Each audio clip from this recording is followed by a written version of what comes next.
Gracias, señora Presidente, y buenas tardes a todas y todos. Gracias por los que siguen sentados en sus curules. Quiero compartir con ustedes algunas reflexiones que he generado a lo largo de todas estas semanas en las que estuvimos discutiendo un proyecto tan importante para Costa Rica como lo fue reforma fiscal. Y deseo compartirlas porque me parece que son reflexiones que nos pueden ayudar, o por lo menos a mí en lo personal, para atender las decisiones importantes que debemos de tomar en los próximos días, también importantes para este país. La primera reflexión a la que he podido llegar con todos estos 6 meses donde estuvimos muy inmersos en un proyecto a nivel nacional, y digo a nivel nacional porque era un tema al que uno iba a cualquier comunidad o estaba en cualquier espacio y siempre reforma fiscal era uno de los temas que salía a reducir, es que a nosotros los ticos nos cuesta aprender.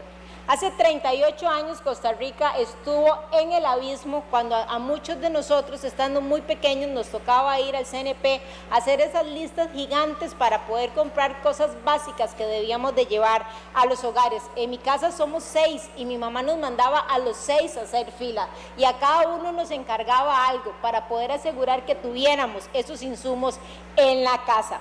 38 años después, y cómo nos costó a nosotros los costarricenses ponernos de acuerdo, y pienso que nos logramos poner de acuerdo en ese sentido, puesto que ayer aprobamos el proyecto para poder evitar una situación o volver a caer nuevamente en el abismo en el que 38 años atrás habíamos estado. Me parece que eso es una reflexión importante que todos los costarricenses merecemos hacernos y merecemos hacer en un contexto general.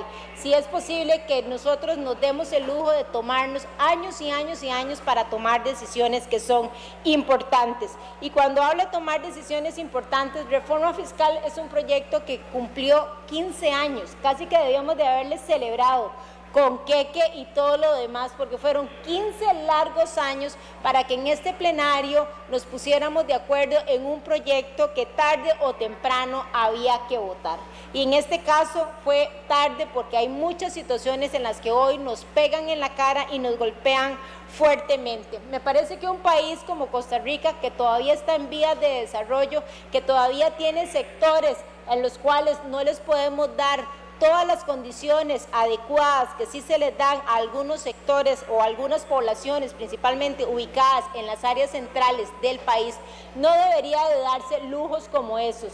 38 años tratando de evitar situaciones o 15 años para tomar decisiones como este caso particular. Otra lección aprendida que he generado a partir de todas estas semanas es que nosotros perdimos la capacidad para discutir y ponernos de acuerdo. En este país discutir es un asunto prácticamente satanizado, es un asunto al cual todos queremos pero a la vez todos evitamos. Y cuando llegamos a esas discusiones, la mayoría de esas discusiones no son sanas y no son sensatas. Son discusiones en las cuales nos vamos al cuerpo de los demás y no discutimos el fondo de las cosas, sino discutimos por las personas y hacia las personas. Y eso me parece que es una manera incorrecta en en poder discutir y mucho menos ponernos de acuerdo. Que nosotros nos peleemos aquí, que no estemos de acuerdo en situaciones, nunca debe permitir que ninguno de los costarricenses nos vayamos al cuerpo de los demás, que nos maltratemos o que nos humillemos como ha sucedido o como sucedió a lo largo de todas estas semanas en este país. Y eso es muy lamentable porque en alguna medida refleja y nos pone al descubierto de quiénes somos realmente los costarricenses. Durante todos estos meses nosotros expusimos lo mejor y lo peor de los ticos y creo que hay un trabajo importante para todas y para todos en ese sentido. También perdimos el valor de la verdad. Y yo digo que perdimos el valor de la verdad porque a lo largo de todas estas semanas afirmamos y sostuvimos reiteradamente, y cuando digo estoy hablando de todos los costarricenses, muchísimas mentiras en diferentes direcciones, pero era tal el convencimiento de esa mentira que nos dábamos el lujo de sostenerlas y además de distribuirlas por todos los medios. Perdimos el valor de lo que es realmente verdad y de lo que es una mentira. Hoy ya no escatimamos a hablar de verdades y mentiras, y a partir de no hacer ese valor o no darle ese valor importante, nosotros estamos perdiendo la confianza en nosotros mismos. Ya no sabemos si lo que recibimos o lo que nosotros mandamos es cierto o es mentira. Y eso es muy lamentable, porque perder la confianza nos puede llevar a situaciones complicadas a cada uno de nosotros. De igualmente, una de las lecciones aprendidas en estas semanas es lo irrespetuosos que nos volvemos cada vez que alguien nos dice lo que nosotros no queremos oír. Y eso es complicado, porque no todo el tiempo vamos a escuchar lo que queremos y vamos a recibir lo que queremos, pero el no escucharlo o el no recibirlo no significa que tenemos que convertirnos en personas irrespetuosas para con nosotros mismos y para con los demás.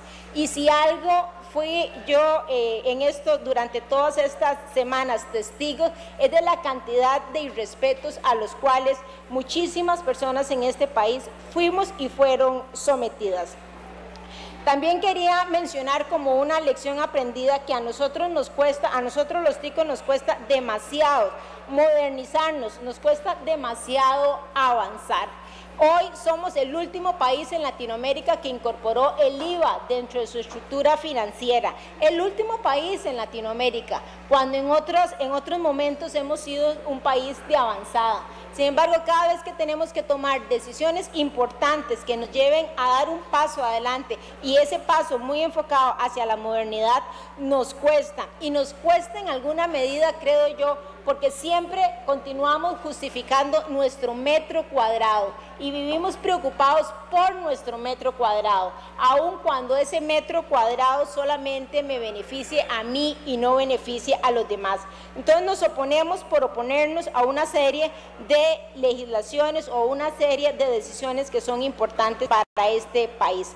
Aprendimos todos, tanto los que estamos en lo público como en lo privado, que los recursos financieros son finitos, que los recursos financieros requieren de técnica, de conocimiento y de compromiso para poderlos manejar. Ese criterio con el que hemos venido manejando por años los recursos financieros, que prácticamente han estado ubicados en ese metro cuadrado que cada uno juega, yo espero que ese criterio lo estemos enviando a partir de esta situación al abismo, porque no podemos seguir manejando nuestras finanzas y nuestros limitados recursos con ese prácticamente único criterio.